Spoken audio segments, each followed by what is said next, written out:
इस वक्त आम आदमी पार्टी की ओर से प्रेस कॉन्फ्रेंस की जा रही थी, वहीं का रुख करते हैं।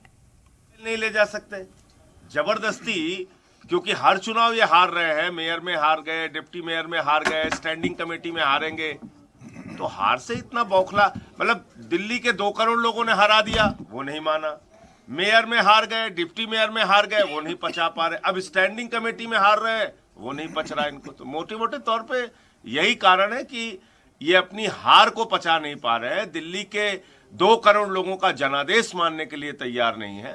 और संविधान, लोकतंत्र और सर्वोच्च न्यायालय, तीनों को चुनौती अकेले ये लोग दे रहे हैं कि हम कुछ नहीं मानेंगे, हम जैसे चाहेंगे मनमाने ढंग से चलाएंगे। दूसरी बात, मान लीजिए कि 1 से वोटिंग शुरू होती है, फिर से 50 या 100 वोट डलने के बाद वो कह दे कि नहीं अब फिर से 1 से शुरू कराओ, फिर से 50 वोट डलते हैं, वो कहेंगे फिर से 1 से शुरू कराओ, फिर 50 वोट डलेंगे, वो कहेंगे फिर से 1 से शुरू करवाओ। क्या आधार है कि 50 वोट जो डल चुके हैं उन वोट को इनवैलिड करार करके, उनकी काउंटिंग को इनवैलिड करार करके फिर से वोटिंग शुरू कराया जाए? ये कैसा प्रेसिडेंट है? आप हमें लोकतंत्र में ऐसा प्रेसिडेंट दिखा दीजिए कि बिना किसी कारण के जिनके वोट डल गए हैं उनको कैंसिल करार कर दिया जाए।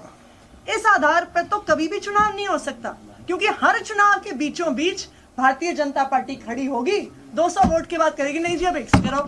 तो बिल्कुल लोकतंत्र की धज्जियां उड़ा रही है बीजेपी। मेरी भारतीय जनता पार्टी से एक अपील है, दिल्ली की जनता के जनादेश को स्वीकार करिए। आपने 15 साल एमसीडी में शासन किया, अब दिल्ली की जनता ने आपको बाहर फेंक दिया है, आपको चुनाव हरा दिया है, आम आदमी पार्टी को भारी बहुमत से एमसीडी में जिताया है। अब एमसीडी में आम आदमी पार्टी की सरकार बनने दीजिए, 5 साल हमें काम करने दीजिए, यही लोकतंत्र है।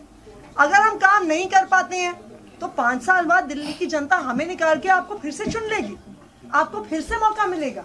लेकिन दिल्ली की जनता के जनादेश को स्वीकार करिए और लोकतंत्र का सम्मान करिए। ये पॉइंट बोल दो सर, ये आई नहीं रहा क्या?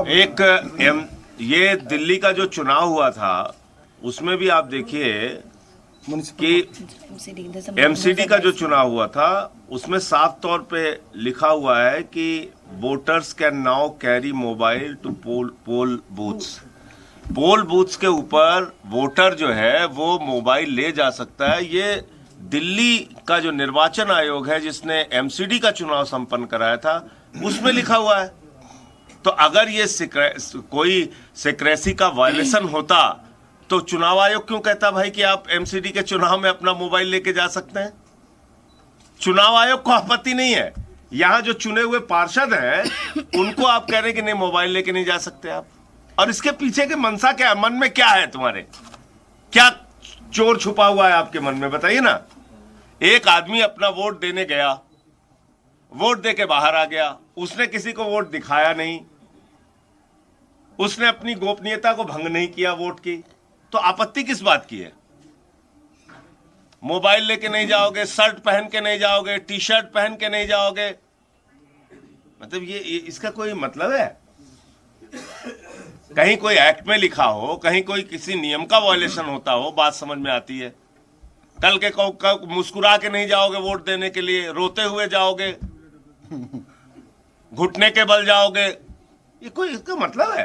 आरती की बात पे वो कहते हैं कि क्रॉस वोटिंग का डर सता रहा है आम आदमी पार्टी को और अपने सुप्रीमो को फोटो भेज रहे हैं। तो हमको क्यों क्रॉस वोटिंग का डर सताएगा? किस बात के लिए डर सताएगा? आपने देखा नहीं अब तक? मेयर में कह रहे थे हमारा बनेगा, बुरी तरह हार गए। डिप्टी मेयर हमारा बनेगा, बुरी तरीके से हार गए। एल्डरमैन को वोट करा लो, सुप्रीम कोर्ट ने तमाचा मारा। इनकी किस बात पे आप लोगों को भरोसा करने? आप लोग बताइए किस बात पे भरोसा कर लिया जाए? किसी एक बात पे बताइए जिस पे भरोसा कर ले।